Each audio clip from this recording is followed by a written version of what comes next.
औज़ुबिल्लाहि मिनश्शैतानिर्रजीम बिस्मिल्लाहिर्रहमानिर्रहीम। अस्सलामु अलैकुम वरहमतुल्लाहि वबरकातुहू। डियर स्टूडेंट्स, कैसे हैं आप?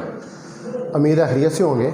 तो चलिए शुरू करते हैं। आज हमारा ऑनलाइन सीरीज़ का लेक्चर नंबर 2 है, सेकेंड ईयर M2 फ़िज़िक्स, और चैप्टर नंबर 19 जो है उसकी कुछ एग्जांपल्स बाकी रह गई थी, और आज हम इंशाल्लाह जो है वो चैप्टर नंबर 20 जो है उसको स्टार्ट कर लेंगे। तो पहले वो जो रिमेनिंग एग्जांपल्स हैं हम उनको कर लेते हैं। तो कल हमने 19.7 तक जो एग्जांपल्स थी उनको सॉल्व आउट कर लिया था। आज हमने 19.8, 19.9 और 19.10 एग्जांपल जो है वो करनी है।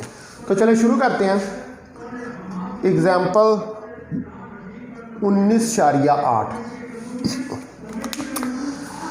तो पहले इसकी स्टेटमेंट देखेंगे। A particle of mass 5.0 milligram, एक पार्टिकल जिसका मास 5.0 मिलीग्राम है, मूव्स विद स्पीड 8 मीटर पर सेकंड। एक पार्टिकल जो 5.0 मिलीग्राम का है वो मूव कर रहा है 8 मीटर पर सेकंड के साथ। कैलकुलेट्स इस डी ब्रॉगली वेवलेंथ। तो इसकी डी ब्रॉगली वेवलेंथ जो है वो कैलकुलेट करें। तो आपको जो डेटा गिवन है, मास आपको दिया हुआ है 5.0 मिलीग्राम, यानी कि 5.0 ज़रब 10 की ताकत नफी 3 ग्राम। ठीक है। इसी तरह वेलोसिटी आपको दी हुई है 8.0 मीटर पर सेकंड। प्लांक कांस्टेंट है वो 6.63 10 की पावर -34 जूल सेकंड है, और लैम्डा हमने फाइंड करनी है। तो according to de Broglie hypothesis P जो है वो H ओवर लैम्डा के बराबर होता है, और P mv के बराबर है। तो mv H ओवर लैम्डा के बराबर और v H over m lambda के बराबर आएगा, और लैम्डा यहाँ से H ओवर mv के बराबर आ जाएगा। तो यहाँ पर आप वैल्यूज पुट करें। H की वैल्यू जो है वो हमारे पास 6.63 10 की पावर -34 है। मास जो है हमारे पास वो 5.0 10 की पावर -3, और v जो है वो हमारे पास 8.0 मीटर पर सेकेंड। ठीक है जी। इस सारे को आप कैलकुलेट करेंगे तो लैम्डा हमारे पास 1.66 10 की पावर -29 मीटर आ जाएगा। यानी कि ये जो बॉल है इसके साथ इतनी थोड़ी 10 की पावर -29 तक ये जा रहा है। तो 10 की पावर -29 जो है it is very less wavelength. इसका मतलब है कि जो हमारे पास पार्टिकल है 5.0 मिलीग्राम का, उसके साथ भी इतनी कम वेवलेंथ जो है वो एसोसिएटेड है।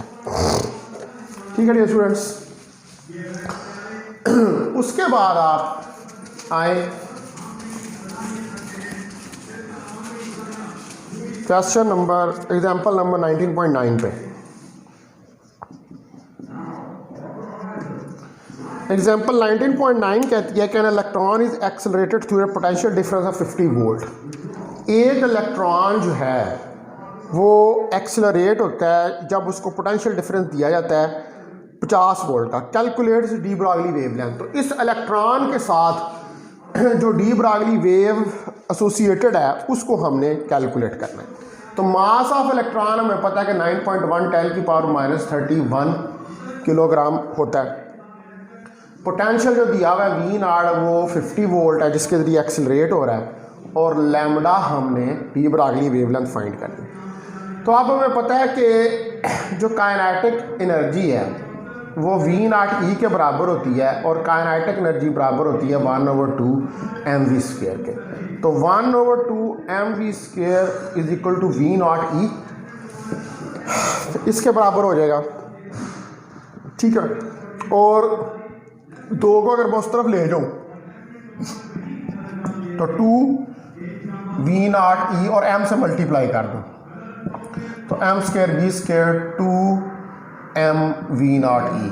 तो एम वी की वैल्यू 2mv0 का अंडर रूट आ जाएगी। अब हमारे पास डी ब्रागली वेवलेंथ जो है लैम्डा वो h ओवर एम वी के बराबर होती है। यहाँ पर एम वी की वैल्यू सब्सटीट्यूट कर दें तो एम वी की वैल्यू 2mv0 ई आ जाएगा। अब ये ई जो है ये चार्ज ऑन इलेक्ट्रॉन है, ठीक है। ये सारी वैल्यूज़ यहाँ पे सब्सटीट्यूट करें तो 6.63 10 की पावर -34 डिवाइडेड बाई 2 इंटू 9.1 10 की पावर -31 मल्टीप्लाई बाई 50 और 1.6 10 की पावर -19 इस सारे का अंडर रूट। तो ये सारा आप कैलकुलेट करेंगे तो 1.74 ज़रब 10 की ताकत नफी 10 मीटर जो है ये डी ब्रागली वेवलेंथ निकलेगी जो कि इलेक्ट्रॉन के साथ एसोसिएटेड है।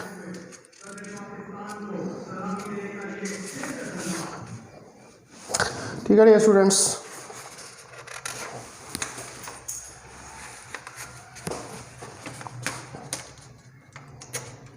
उसके बाद नेक्स्ट एग्जांपल देखते हैं हम, जो है हमारे पास 19 अशारिया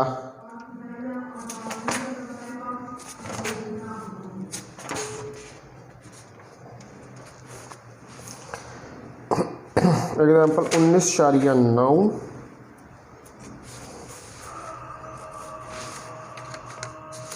और अब देखते हैं example 19.10।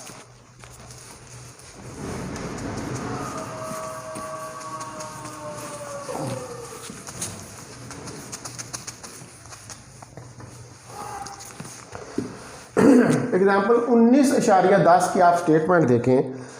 The life time of an electron excited state, कहता है एक्साइटेड स्टेट जो है उसके अंदर इलेक्ट्रॉन का लाइफ टाइम जो है 10 की पावर -8 सेकंड, यानी कि एक्साइटेड स्टेट के अंदर इलेक्ट्रॉन जो है वो 10 की ताकत 8 सेकंड तक रह सकता है। उसके बाद वो एक्साइटेड स्टेट से ग्राउंड स्टेट की तरफ मूव करेगा। What is the uncertainty in energy during this time, तो कहता है इस टाइम के दौरान एनर्जी के अंदर कितनी अनसर्टेनिटी है। तो ये हाइजेनबर्ग अनसर्टेनिटी प्रिंसिपल का क्वेश्चन है। तो हमने पढ़ा हुआ है कि डेल्टा टी जो है वो एच के बराबर होता है और एच कट के, और एच कट जो है ये बराबर होता है एच ओवर 2 पाई के। तो हमारे पास डेल्टा ई जो है वो आ जाएगा H cut over delta T, ठीक है जी। और जो हमारे पास एच कट है इसकी वैल्यू थी 1.05 10 की पावर -34 जूल सेकेंड।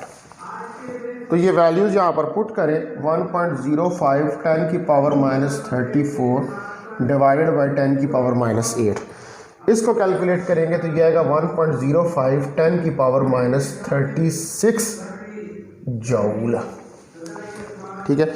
तो यहाँ पर इसकी एनर्जी 26 जूल।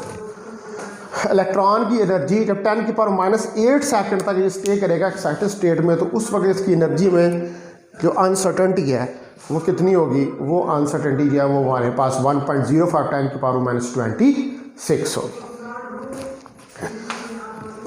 ठीक है डियर स्टूडेंट्स। उसके बाद आया अब आप एग्जाम्पल नंबर 19.11 के ऊपर, जो कि इसकी लास्ट एग्जाम्पल है।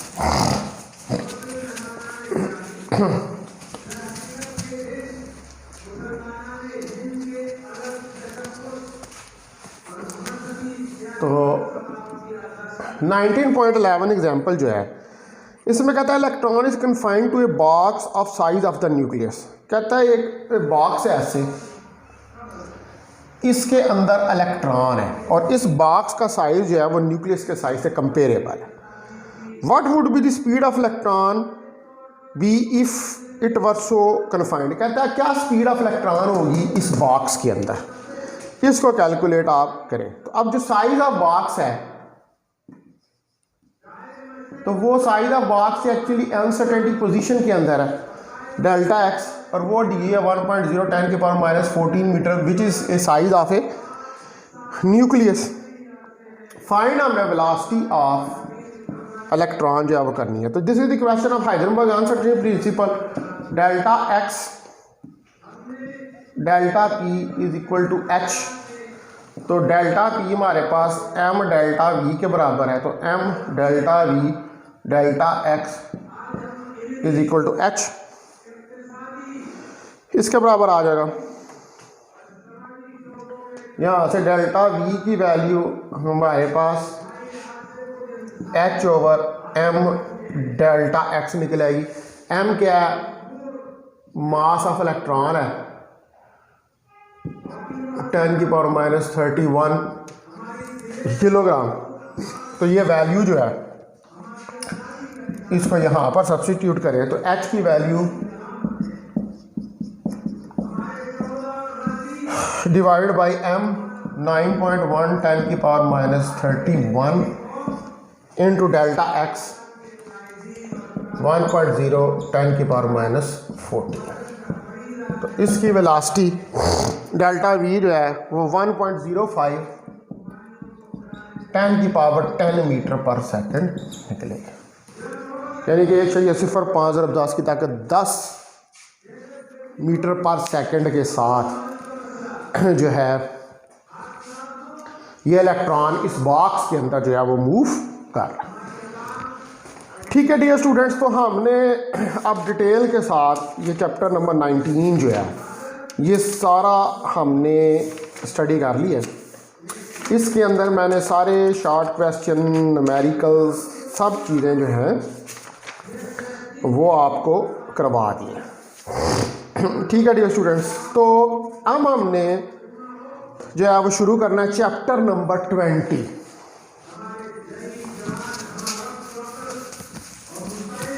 जिसका का नाम है atomic spectra.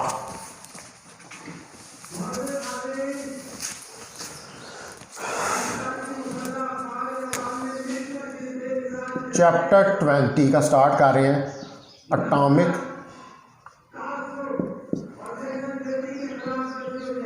Spectra.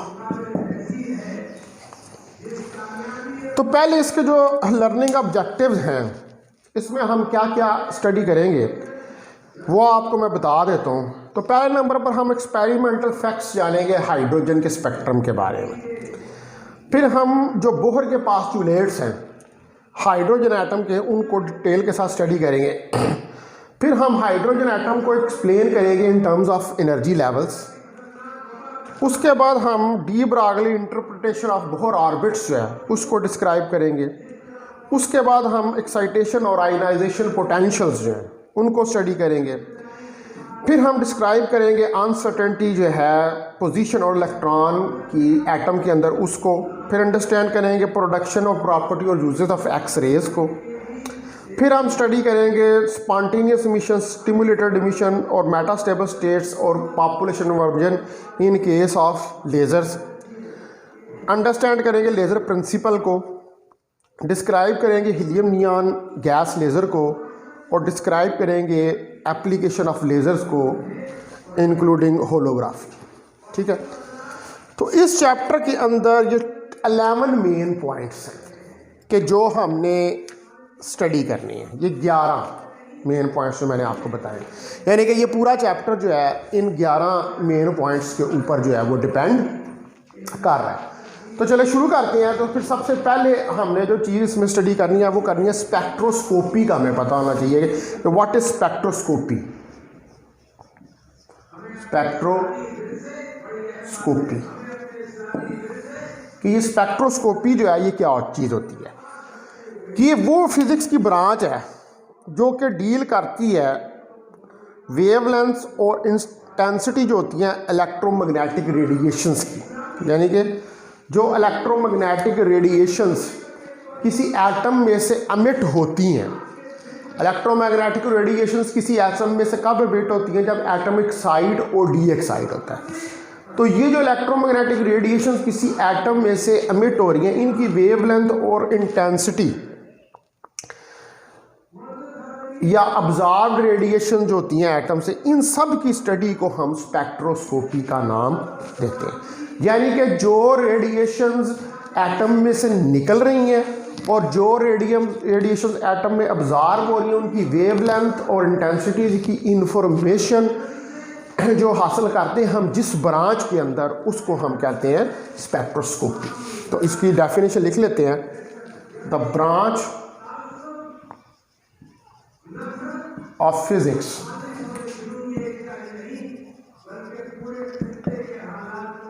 which deals with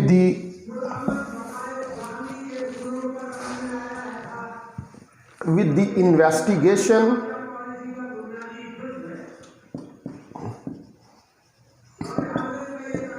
of wavelengths and intensities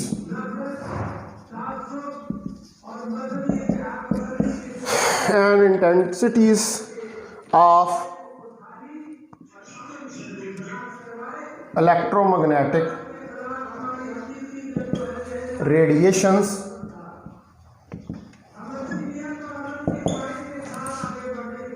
emitted from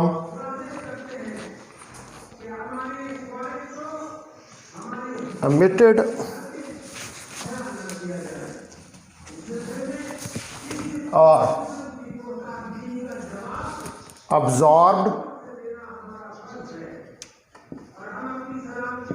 by atoms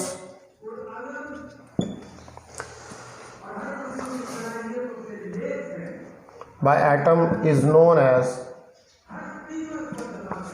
spectroscopy.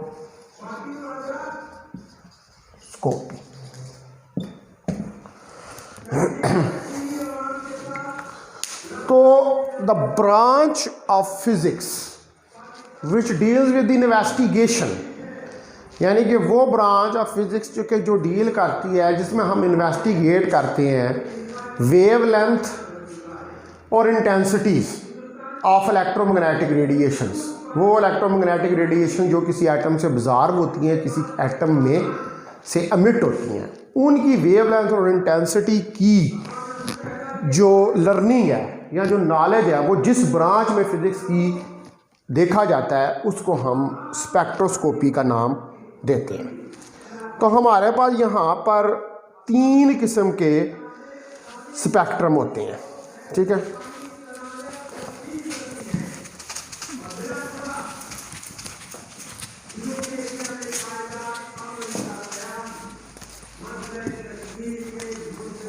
There we have 3 types of spectrum. हमारे पास 3 किस्म के स्पेक्ट्रम होते हैं। नंबर 1 कॉन्टिन्यूअस स्पेक्ट्रम, नंबर 2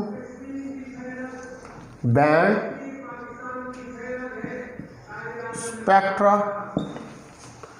और नंबर 3 डिस्क्रीट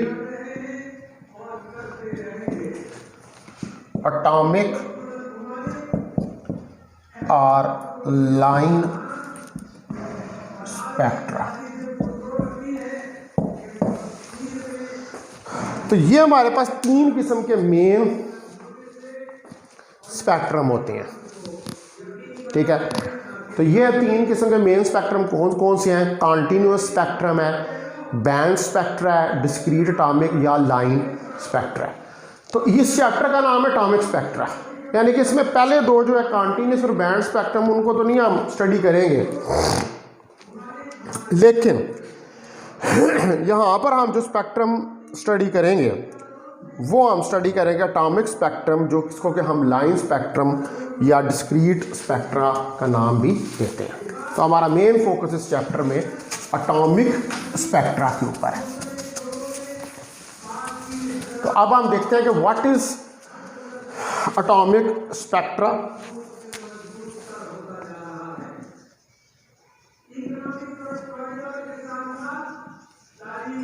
अब आप देखते हैं कि एटॉमिक स्पेक्ट्रा क्या होता है।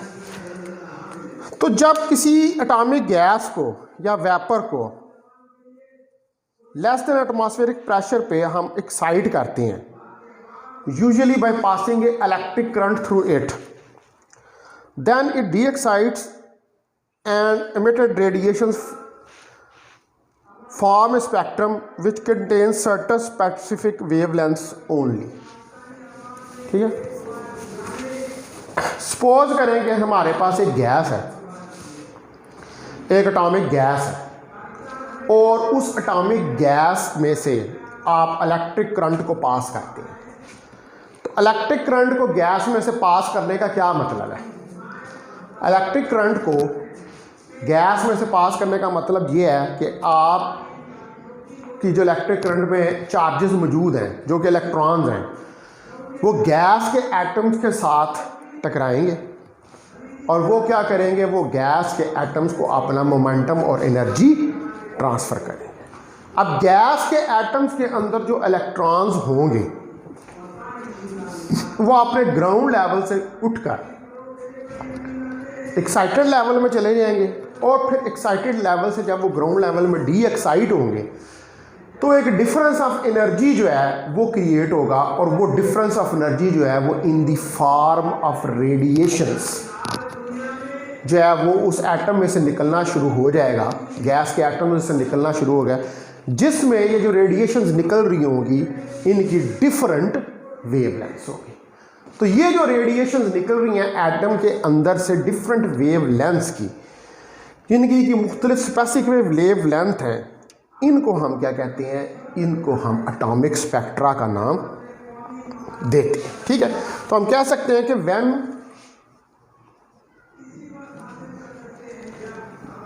एन गैस और vapour at much less than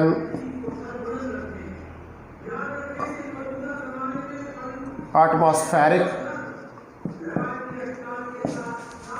pressure is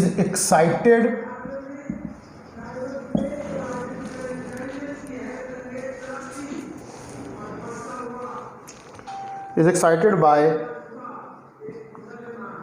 passing an electric current through it.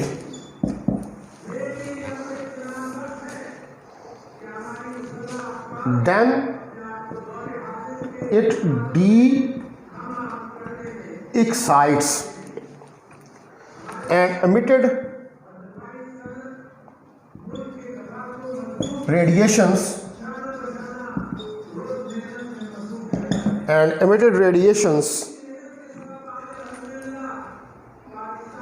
to form a spectrum which contains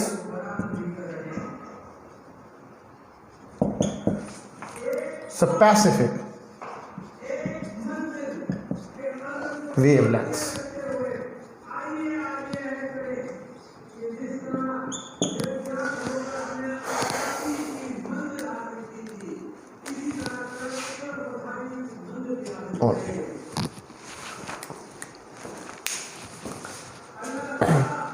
तो जब कोई गैस या वेपर जो है वो लेस एटमॉस्फेरिक प्रेशर के ऊपर हम इसको एक्साइट करते हैं, यानी कि एक्साइट कैसे करते हैं कि वो जो वेपर या गैस है उसके अंदर से इलेक्ट्रिक करंट गुजारते हैं। तो अब जब इलेक्ट्रिक करंट गुजारते हैं तो जो गैस के एटम्स होते हैं वो एक्साइट होते हैं, और एक्साइट होने के बाद वो डी एक्साइट होते हैं। तो वो एक्साइटेशन और डी एक्साइटेशन के नतीजे में एनर्जी का डिफरेंस क्रिएट होता है और रेडिएशंस एमिट होती हैं जो कि स्पेक्ट्रम बनाती हैं स्पेसिफिक वेवलेंथ्स का। ठीक है, मतलब अब इसको हम कैसे समझ सकते हैं? आप देखें, मैं गैस का एक एटम लेता हूँ, ये न्यूक्लियस है और ये गैस का एक एटम है, इसका ये एनर्जी लेवल E1 है, इलेक्ट्रॉन है इधर यहाँ पर, और ये एनर्जी लेवल E2 है। ये गैस का एक एटम है, ये एटम ऑफ गैस, ठीक है। अब आपके पास ये इलेक्ट्रॉन्स आते हैं, ये इलेक्ट्रिक करंट फ्लो की, ये इलेक्ट्रॉन्स है, ये इसके साथ टकराए एटम के साथ। अब इस एटम के अंदर जो इलेक्ट्रॉन्स हैं वो ये इन इलेक्ट्रॉन्स की एनर्जी और मोमेंटम लेंगे और ये वाला इलेक्ट्रॉन जो है ये यहाँ से उठ के इधर चला जाता है इस E2 स्टेट के अंदर। और जब ये E2 स्टेट पे जाता है तो हम कहते हैं कि एटम एक्साइटेड है, एटम एक्साइटेड। यहाँ पर ये 10 की पावर -3 सेकंड तक, यानी कि यहाँ पर ये मेटास्टेबल स्टेट में है, 10 की पावर -3 सेकंड तक यहाँ पर ये स्टे करता है और स्टे करने के बाद ये दोबारा अपने लेवल E1 में वापस आता है। तो जब ये लेवल E2 में जाता है तो एटम एक्साइटेड होता है और जब ये लेवल E1 में वापस आता है तो एटम डी एक्साइटेड होता है। तो जब एटम डी एक्साइटेड होता है, एक्साइट होके डी एक्साइट होता है, तो एनर्जी का डिफरेंस बनता है, ठीक है। एनर्जी का difference delta E2 minus E1, ये एनर्जी का डिफरेंस जो है ये इस एटम में से रेडिएशंस की सूरत में निकलता है। और ये जो रेडिएशंस निकल रही होती हैं ये एक ही वेव लेंथ की रेडिएशंस जो हैं ये नहीं होती। ये रेडिएशंस जो होती हैं इनकी स्पेसिफिक वेव लेंथ होती हैं, वो डिपेंड करता है कि इलेक्ट्रॉन जो है वो किस लेवल से किस लेवल में गया, क्योंकि जो एटम होता है उसके अंदर इलेक्ट्रॉन्स की डिफरेंट एनर्जी स्टेट्स होती हैं और इलेक्ट्रॉन जो है वो किसी भी एनर्जी स्टेट से उठकर दूसरी एनर्जी स्टेट में जा सकता है। देखें ना, ये न्यूक्लियस है, अब ये है, अगर ये 3 लेवल मैंने बना दी, एक इलेक्ट्रॉन जो इधर से उठकर इधर जाएगा यानी कि E2 से E3 में जाएगा, इसका एनर्जी डिफरेंस और होगा। और अगर E1 से उठ के E2 में जाएगा तो इसका एनर्जी डिफरेंस और होगा।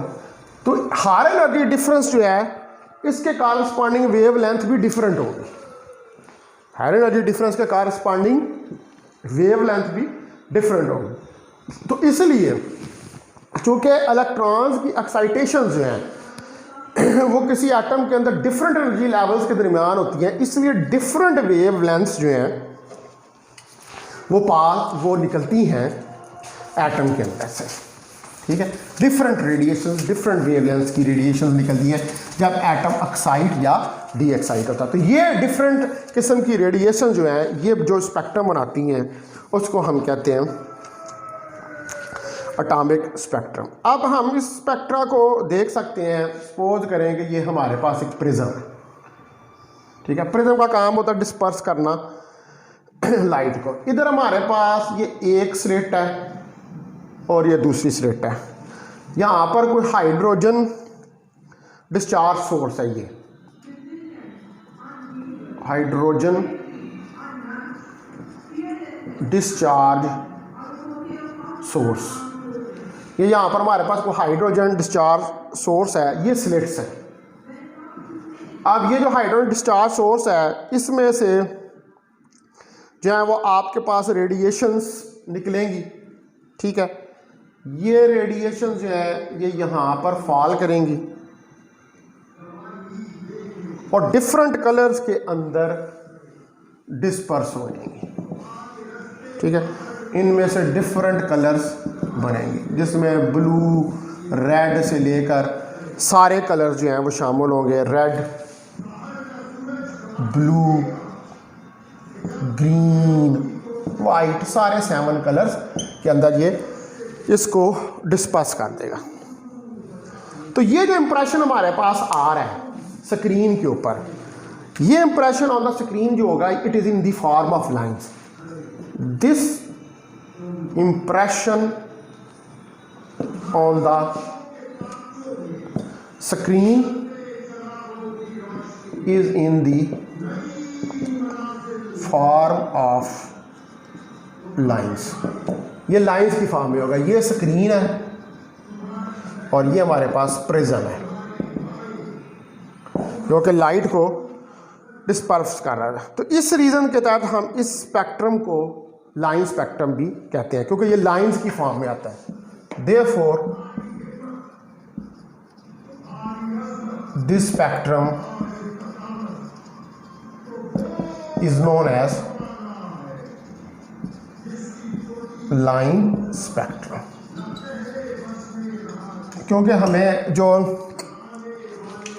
स्क्रीन है उसके ऊपर डिफरेंट कलर की लाइंस जो हैं वो मिलती हैं, यानी कि हर कलर जो होता है वो एक पर्टिकुलर वेवलेंथ के साथ एसोसिएटेड होता है। तो इस वजह से हम इस एटॉमिक स्पेक्ट्रा को, क्योंकि ये डिफरेंट कलर्स की लाइंस हमें स्क्रीन के ऊपर मिल रही होती हैं, जब ये लाइट हाइड्रोजन डिस्चार्ज सोर्स की लाइट जो है ये किसी प्रिज्म में से पास करती है, तो इस वजह से हम इसको लाइन स्पेक्ट्रम का नाम देते हैं।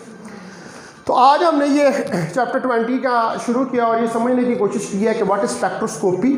ठीक है, स्पेक्ट्रोस्कोपी क्या होती है? वो ब्रांच ऑफ फिजिक्स के जिसके अंदर हम जो कोई एटम्स हैं किसी गैस के, जब उनको एक्साइड होकर डी एक्साइड करते हैं तो उनमें से रेडिएशन निकलती हैं और वो रेडिएशन जो है वो एक स्पेक्ट्रम बनाती हैं। ठीक है, जो एटम में से एमिट होता है वो स्पेक्ट्रम की स्टडी जो है वो स्पेक्ट्रोस्कोपी के में हम पढ़ते हैं। फिर इसमें 3 किस्म के हमारे पास स्पेक्ट्रम होते हैं, जिनको हम बैंड स्पेक्ट्रम, कॉन्टीन्यूस स्पेक्ट्रम और डिस्क्रीट या लाइन स्पेक्ट्रा का नाम देते हैं। फिर हमने देखा कि एटॉमिक स्पेक्ट्रा क्या होता है, आपको बताया कि जब एटम के अंदर से एक्साइटेशन और डी एक्साइटेशन, एटम एक्साइट या डी एक्साइट होता है एक्सटर्नल एनर्जी लेने के बाद, तो इलेक्ट्रॉन्स अपने लोअर लेवल से हायर लेवल के अंदर जाते हैं। ठीक है, तो एटम एक्साइट होता है, फिर उसके बाद जब हायर लेवल से लोअर लेवल में आते हैं तो डी एक्साइट होता है, तो उसके अंदर तीजे में रेडिएशंस निकलती हैं। तो वो रेडिएशंस जो होती हैं वो एक इलेक्ट्रोमैग्नेटिक स्पेक्ट्रम बनाती हैं, जिसके अंदर जो रेडिएशंस होती हैं इनकी डिफरेंट वेवलेंथ्स होती हैं, क्योंकि हर कलर जो है एक वेवलेंथ के साथ एसोसिएटेड होता है। और जब स्क्रीन पे इसके ऊपर ऑब्जर्व किया जाता है तो डिफरेंट कलर्स की लाइन जो है वो आपको ऑब्जर्व होती हैं, इसलिए हम इसको लाइन स्पेक्ट्रम का नाम भी देते हैं। तो डियर स्टूडेंट्स, बहुत शुक्रिया आपका आने के लिए। तो हमने आज जो है ये एटॉमिक स्पेक्ट्रा को शुरू किया, तो कल फिर हम स्पेक्ट्रल सीरीज़ जो है उसको स्टडी करेंगे और फिर बोहर के पास्टुलेट्स जो हैं उनको स्टडी करने की कोशिश करेंगे। बहुत शुक्रिया आपका, थैंक यू वेरी मच। अस्सलाम वालेकुम व रहमतुल्लाहि व बरकातुहू।